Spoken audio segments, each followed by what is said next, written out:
हमारे खास कार्यक्रम रिपोर्टर लाइव में आपका स्वागत है। इस प्रोग्राम में हमारे साथ देश के अलग अलग हिस्सों से रिपोर्टर जुड़ते हैं और अपने राज्य की अहम खबरों की जानकारी आप तक पहुंचाते हैं। कौन सी खबर आज रहेगी खास, इसकी रिपोर्ट देंगे विस्तार से। चलिए, हमारी सहयोगी ईशा ठाकुर चंडीगढ़ से लाइव जुड़ी हुई हैं। ईशा, आज की क्या तमाम बड़ी अपडेट चंडीगढ़ से रहने वाली है? सियासी गलियारों में क्या हलचल देखने को मिल रही है?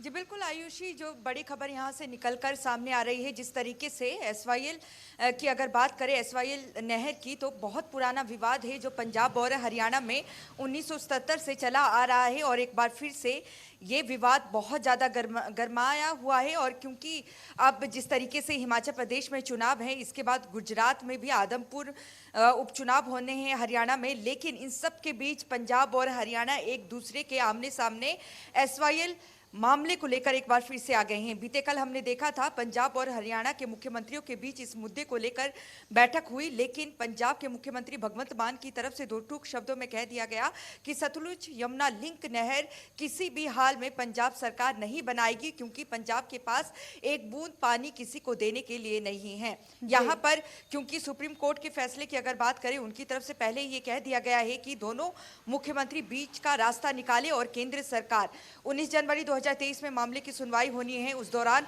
केंद्र और दोनों राज्यों को रिपोर्ट अपनी पेश करनी है, लेकिन अब क्योंकि मसले का कोई हल नहीं निकल पाया है, तो ऐसे में दोनों मुख्यमंत्रियों की तरफ से रिपोर्ट केंद्रीय जल मंत्री गजेंद्र सिंह शेखावत को सौंपी जाएगी। और यहाँ पर अब देखना होगा केंद्रीय मंत्री गजेंद्र सिंह शेखावत क्या दोनों मुख्यमंत्रियों को दोबारा बुलाकर इस मुद्दे को लेकर कोई बैठक करते हैं या नहीं, ताकि कोई हल निकाला जाए, क्योंकि 19 जनवरी की जो सुनवाई होनी है बहुत ही अहम मानी जाएगी। क्योंकि हमने पिछली सुनवाई में देखा था, सुप्रीम कोर्ट की तरफ से कह दिया गया था कि दोनों ही मुख्यमंत्री बीच का हल निकाले, और इससे पहले सुप्रीम कोर्ट हरियाणा के पक्ष में फैसला सुना चुकी है कि हरियाणा को उसके हक का पानी मिलना चाहिए, लेकिन अभी तक बात नहीं बन पाई है। तो ऐसे में केंद्रीय जल शक्ति मंत्री पर ये बात अब जाकर पहुंची है, क्या वो दोनों मंत्रियों की बैठक बुलाते हैं या नहीं, या सीधे रिपोर्ट सुप्रीम कोर्ट को सौंपी जाती है। लेकिन इसको लेकर सियासत चरमा भी चुकी है, क्योंकि अगर हम बात करें पंजाब की, पंजाब में आम आदमी पार्टी की सरकार है और दिल्ली में भी आम आदमी पार्टी की सरकार है। और हरियाणा में जब चुनाव के प्रचार के लिए पहुंचे थे आप सुप्रीमो अरविंद केजरीवाल और पंजाब के मुख्यमंत्री भगवंत मान, कुछ समय पहले ही उनकी तरफ से कहा गया था कि इस मसले का हल उनके पास है और प्रधानमंत्री चाहे तो उन्हें बुलाकर इसका समाधान निकाल सकते हैं और पंजाब हरियाणा दोनों को ही इसका पानी मिल सकता है। लेकिन पंजाब के मुख्यमंत्री भी उस दौरान मौजूद थे, उन्होंने भी इसमें हामी भरी थी, लेकिन कल की बैठक में उन्होंने कहा कि उनके पास पानी नहीं है, क्योंकि पंजाब में विपक्ष एकजुट हो चुका है। विपक्ष का भगवंत मान को कहना है कि किसी भी हाल में पंजाब का पानी बाहर नहीं जाने दिया जाएगा। तो ऐसे में जो मुद्दा है एसवाईएल का एक बार फिर से गर्मा चुका है और अब गेंद जो है केंद्र सरकार के पाले में है। अब देखना होगा क्या बैठक इन दोनों मुख्यमंत्रियों की दोबारा से बुलाई जाती है या नहीं। और इसी बीच देखिए, डेरा सच्चा सौदा प्रमुख गुरमीत राम रहीम को एक बार फिर से पैरोल मिल चुकी है।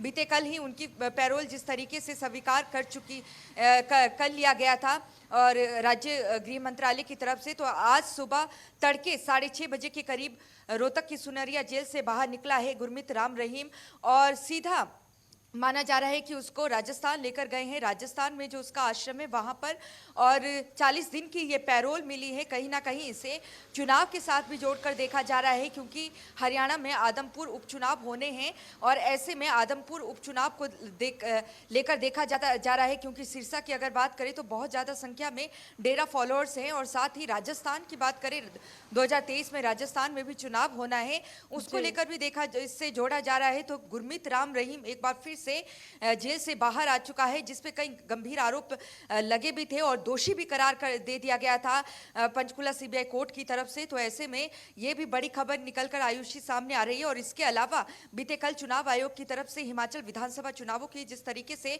घोषणा की गई है, 12 नवंबर को मतदान होना है, तो ऐसे में इससे पहले आज चुनाव मैदान में उतरेंगे केंद्रीय गृह मंत्री अमित शाह। थोड़ी ही देर में सिरमौर में एक भव्य रैली का आयोजन किया जा रहा है और वहां पर रैली को संबोधित करेंगे, क्योंकि अब आचार संहिता यहां पर लग चुकी है। कोई बड़ी घोषणा यहां पर नहीं की जा सकती है, लेकिन यहां पर देखना होगा कि केंद्र सरकार की तरफ से जो भी घोषणाएं या जो भी विकास कार्य किए गए हैं उसको किस तरीके से गिनवाते हैं केंद्रीय गृह मंत्री अमित शाह। क्योंकि बीते कल ही प्रियंका वाड्रा सोलन में आकर गई थी और उनकी तरफ से ये घोषणा की गई कि अगर कांग्रेस की सरकार बनती है हिमाचल प्रदेश में तो पहली कैबिनेट में 1 लाख जॉब युवाओं को दी जाएगी। और यहाँ पर टक्कर भी देखिए आप बने रहिए हमारे साथ, रुक करेंगे आपका। रायपुर का रुख कर लेते हैं, अनिल नेताम हमारे साथ लाइव जुड़े हुए हैं। अनिल, आज की क्या तमाम बड़ी अपडेट रायपुर से रहने वाली है? जी ऐसे देखिए, आज जो है भाजपा एक बड़ा रैली निकालने वाली है। भाजपा एकांत परिसर से लेकर जो है राजभवन तक चलेगी, जहां पर भी राज्यपाल से मिलकर जो है ज्ञापन भी सौंपने वाले हैं। इसके साथ जो है भाजपा का एक प्रेस वार्ता भी है, जिसमें जो है नारायण चंदेल नेता प्रतिपक्ष हैं, वो एक प्रेस वार्ता को संबोधित करेंगे और वर्तमान जो हालात जो बने हैं, निर्मित हुए हैं, उस पर जो ये प्रेस वार्ता ली जाएगी, जहां पर विभिन्न बिंदु जो होंगे उन पर वहां पर नारायण चंदेल जी पत्रकारों से जो है संबोधित भी करेंगे। इसके साथ जो है मुख्यमंत्री भूपेश बघेल जी के कार्यक्रम की बात करें तो मुख्यमंत्री भूपेश बघेल आज जो है पदयात्रा में शामिल होने के लिए कर्नाटका जाएंगे, जहां पर वे पदयात्रा जो होने वाली है उसमें शामिल होंगे और पब्लिक मीटिंग भी है, उसमें भी मुख्यमंत्री भूपेश बघेल शामिल होंगे। और वहीं पर जो है देर शाम लगभग 5-6 बजे के बीच में जो मुख्यमंत्री भूपेश बघेल राजधानी रायपुर वापस लौट आएंगे। इसी के साथ जो है नगर निगम की बात करें ऐसे तो नगर निगम भी लगातार जो है प्रदेश के जो राजधानी वासी नगर निगम निवासी जो है उनको जो है बेहतर सुविधा मुहैया उपलब्ध कराने के लिए लगातार काम कर रही है। महापौर राजभर लगातार जो है वार्ड जोन में जा रहे हैं, जोन कार्यालय में जा रहे हैं, वहाँ लगातार जो है अधिकारियों के और जो है जो उस जोन अध्यक्ष है उनके उपस्थिति में जो लगातार बैठक भी कर रहे हैं, मॉनिटरिंग कर रहे हैं कि किस तरीके से कोई खामी तो नहीं रही है वार्ड में और किस तरह से कोई दिक्कतें ना हो रही है। लेकिन जो हालात जो भी बने हैं गड्ढों को लेकर जो है राजनीतिक सरगर्मी में देश थे, विपक्ष भी लगातार गड्ढों के जो मुद्दे थे उनको लगातार उठाते आ रही है, जिस पर जो है नगर निगम लगातार काम कर रही है। और जो नगर जगह जगह जो गड्ढे हैं उनका जो है मैनुअल तरीके से भी वहाँ पर जो है गड्ढों को भरने का काम लगातार जारी है और महापौर ढबर भी लगातार इस पर जो है नजर बनाए रखे हुए हैं और कार्य को तेज गति से पूर्ण करने की बात कही गई है। तो वहीं लगभग 1.5 से 2 महीने के समय अवधि में जो है सारे गड्ढों को राजधानी रायपुर में भरा जाएगा, इस तरह से बात जो है महापौर ढबर के द्वारा सामने आई है। इसी के साथ देख रहे हैं कि लगातार जो है आगामी विधानसभा चुनाव को देखते हुए जो है प्रदेश में भी राजनीतिक सरगर्मियां तेज हो चुकी है। लगातार जो वार प्रत्यारोप लगातार जारी है, कभी कांग्रेस तो पर वार भाजपा करते हैं तो भाजपा पर कभी कांग्रेस का पलटवार भी सामने लगातार नजर आता रहता है। इस कड़ी पे जो है जिस तरीके से पिछले दिनों जो है ट्विटर वार छिड़ा हुआ था भ्रष्टाचार के मामले में, लगातार जिस तरीके से प्रदेश में ईडी की छापेमार कार्रवाई हो रही है, जिस पर जो है भाजपा की तरफ से भी बयान आया था कि जिस तरीके से प्रचार हो रहे प्रदेश में उसको लेकर जो है ईडी की जो कार्रवाई लगातार जारी है करके, तो वहीं पर कांग्रेस ने भी कहा था कि जिस तरीके से भाजपा जो है जिन सामने से मुकाबला नहीं कर पाती है, जिस पर जो है वे केंद्रीय एजेंसियों का दुरुपयोग करती है, जहां जहां पर भी जो है चुनाव आते हैं वहां पर इस तरह से कार्रवाई हमेशा देखने को मिलते रहती है करके। तो देख सकते हैं कि कार्रवाई भी लगातार कार्रवाई देखने को मिल रही है। प्रदेश में भी ईडी की छापेमारी लगातार जारी है। आप बने रहिए हमारे साथ, रुक करेंगे फिलहाल रुकते एक छोटे से ब्रेक के लिए, जल्द लौटेंगे। आप देखते रहिए नेटवर्क 10।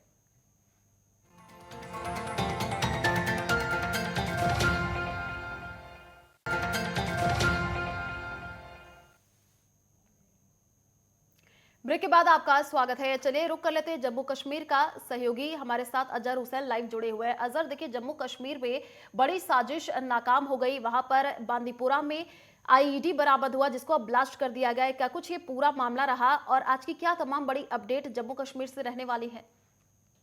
जी आयुषी, अगर हम जम्मू कश्मीर के सबसे अहम खबर की ओर बात करें, वो बांडीपुरा से निकल के आ गया है। जिस तरीके सिक्योरिटी फोर्सेस ने वहां पे एक बड़ी मात्रा में, जिसका जो वेट बताया जा रहा है सिक्योरिटी फोर्सेस के मुताबिक, वो 15 केजी का आईडी था, उसको वहां पे उन्होंने रोड के साइड में जब्त किया था। आयुषी, आपको बता दूं कि ये जो रोड है ये श्रीनगर नेशनल हाईवे है और ये बांडीपुरा सोपोर रोड है और वहां पे दिन में अक्सर बेशतर वहां से जो है आर्मी की कार्रवाइयां चलती है, लेकिन रूटीन में जो सुबह जो आरोपी लगती है वो पहले इस पूरे रोड की जो है वहां से सर्चिंग करती हैं, वहां पे स्नैप्स डॉग्स का भी वहां पे जो है मदद ली जाती है और उसके बाद में जब पूरा जो ये रोड सैनिटाइज होता है तो उसके बाद में जो वहां से आर्मी कार्रवाई को अलाउ किया जाता है।